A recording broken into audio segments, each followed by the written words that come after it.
हर ताल्लुक़ जी हिकु हक़ीक़त आहे। अल्लाह जी ज़ात सां ताल्लुक़ बंदगी में भी हक़ीक़त समायल आहे। मुस्तफ़ा करीम अलैहिस्सलातु वस्सलाम सां ताल्लुक़ उम्मती में भी हक़ीक़त रखियल आहे। मुरीद ऐं मुर्शिद जे विच में हिकु ताल्लुक़ आहे, उन ताल्लुक़ जे विच में भी हिकु हक़ीक़त आहे। उहा हक़ीक़त एसी ताईं हासिल नथी थी सघे जेसी ताईं मोहब्बत विच में ज़रियो न बणिजे।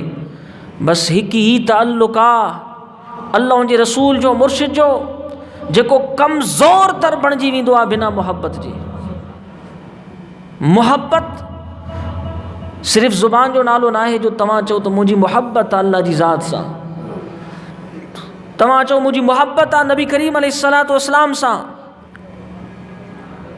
सिर्फ़ ज़ुबान सां कोई चवे मुंहिंजी फलां सां मोहब्बत आहे, तो ये हक़ीक़त ज़ुबान सां चवण सां ज़ाहिर न थींदी। कोई मुरीद चवे मुंहिंजी मुर्शिद सां मोहब्बत आहे, चाहे केतिरी भी सोहबत करे, या मोहब्बत ज़ुबान ताईं महदूद अथसि, हक़ीक़त ज़ाहिर न थींदी मुरीद मां।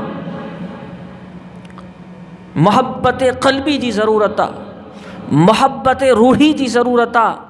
अखियुनि सां दीदार करण सां मोहब्बत पैदा थींदी आहे, कननि सां ज़िक्र ॿुधण सां मोहब्बत पैदा थींदी आहे। अगर कोई न दीदार जी तलब करे, न ज़िक्र के समात करण जी तलब करे, तो मोहब्बत फ़क़त ज़ुबानी ही रहंदी आहे। मोहब्बत अचण सां ही मुस्तरिब कंदी आहे, बेचैन कंदी आहे मुलाक़ात जे लाइ। मुहिब के महबूब सां, मुरीद के मुर्शिद सां, उम्मती के नबी सां मुलाक़ात कराईंदी आहे, त इन जी वरी कैफ़ियत तब्दील थींदी आहे। वरी कैफ़ियत तब्दील थींदी आहे। उहा कैफ़ियत ईअं तब्दील थींदी आहे जो मुलाक़ात त थी, मुलाक़ात थी, वापसि आयो, वरी वञण जे लाइ तलब पैदा कंदी आहे, अंदर में बेचैन कंदी आहे, तलब ॼाणाईंदी आहे, और दीदार कयां, और ज़ियारत कयां, और दीदार कयां।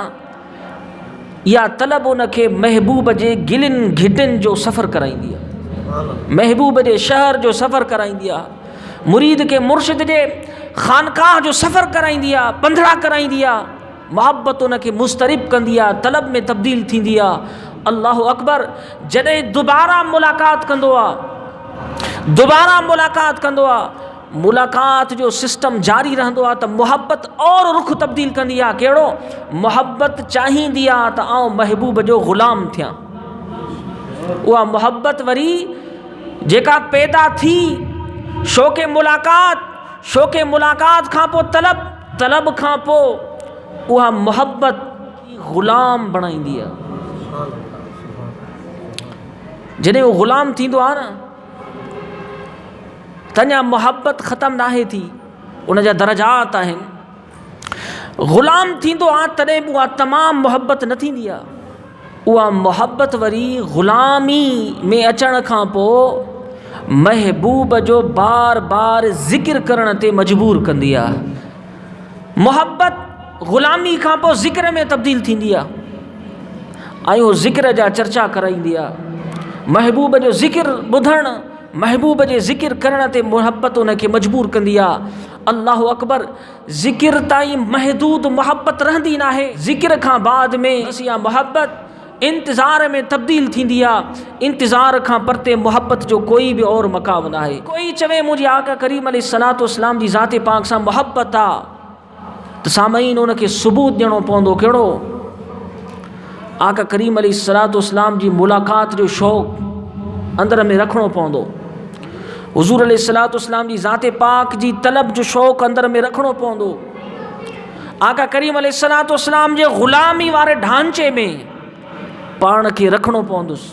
हुज़ूर जी कंहिं बि सुन्नत खां उनखे इनकार न करिणो पवंदो। जो मोहब्बत जो आहे, अल्लाहु अकबर, ग़ुलामी में अचण खां बाद में ता हयात मुस्तफ़ा जान रहमत जा तज़किरा उनखे करणा पवंदा।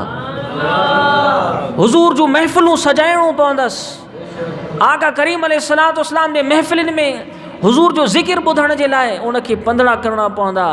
अहलुल अल्लाह वारनि जी सोहबत में उनखे वञणो पवंदो। अलबत्ता जेके अल्लाह वारनि जी मैयत में रहनि था, अल्लाह वारनि जी सोहबत में रहनि था, ये साबित कन था तो असांजी कंहिं और सां मोहब्बत ना है। अगर मोहब्बत आ तो अल्लाह जे रसूल जी ज़ात पाक सां। उहे फ़क़त उन्हनि जी दरबार में वञी उन्हनि खे मोहब्बत मजबूर कंदी आहे जो पंहिंजे महबूबनि जा तज़किरा ॿुधण सां करार ऐं सुकून हासिल कंदा आहिनि। आका करीम अलैहिस्सलातु वस्सलाम जी ग़ुलामी में अचण खां पोइ हुज़ूर जो ज़िक्र, हुज़ूर अलैहिस्सलातु वस्सलाम जे ज़िक्र खां पोइ इंतज़ार छाजो? आका करीम अलैहिस्सलातु वस्सलाम जी ज़ात पाक जी मईयत जो, हुज़ूर अलैहिस्सलातु वस्सलाम जी सोहबत जो, आका करीम अलैहिस्सलातु वस्सलाम जी ख़ुरबत जो सम्झण जे ख़ातिर हुज़ूर जो इस्म वठां पियो। इन में सभु तज़किरा अची विया, रब जी ज़ात बबरकाह जो भी ज़िक्र अची वियो। ताल्लुक़ पहिरियों आउं सम्झाए आयुसि त सामीन मोहतरम, उहो इंतज़ार जेको इंतज़ार में हुजे, ख्वार घोट जे इंतज़ार में हुजे, जॾहिं उनखे मालूम थींदो आहे त घोट जी ॼञ अचे थी त उनजी ख़ुशी जो छा आलम हूंदो आहे। अल्लाह अकबर, जेको हिन जहान में हुज़ूर जी मोहब्बत में अची हुज़ूर जा ज़िक्र बि कंदो कराईंदो ॿुधंदो रहे, हुज़ूर जी ग़ुलामी में बि ज़िंदगी गुज़ारे, तरब ऐं शौक़ जा मक़ामात भी किरास करे, इंतज़ार जी कैफ़ियत में रहे, मलकुल मौत जॾहिं उन वटि ईंदो तो मौत जे मुतल्लिक़ सरकार फरमाइनि था, अल मौत तोहफ़तुल मोमिन, अहिड़े शख़्स जे लाइ मौत कोई मुसीबत न बल्कि अल्लाह जे तरफ़ खां हिकु तोहफ़ो हूंदो आहे।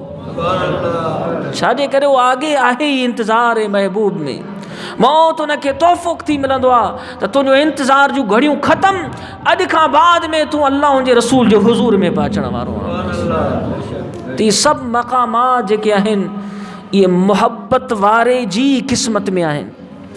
अगर कोई मोहब्बत का महरूम आ तो सब मकामन का महरूम आ, बंदगी जी लज्जत का महरूम आ।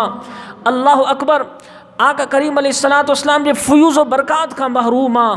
अगर मोहब्बत ही आहे जेका इन ताल्लुक़ खे दाइम ऐं क़ाइम रखे थी, उहा मोहब्बत सामीन मोहतरम कंहिं दुनिया जे कंहिं बि चौरायनि ऐं चौंकनि ते वेहण सां हासिल नाहे थींदी, अल्लाह वारनि जी सोहबत अल्लाह वारनि जी ग़ुलामी में हासिल थींदी आहे।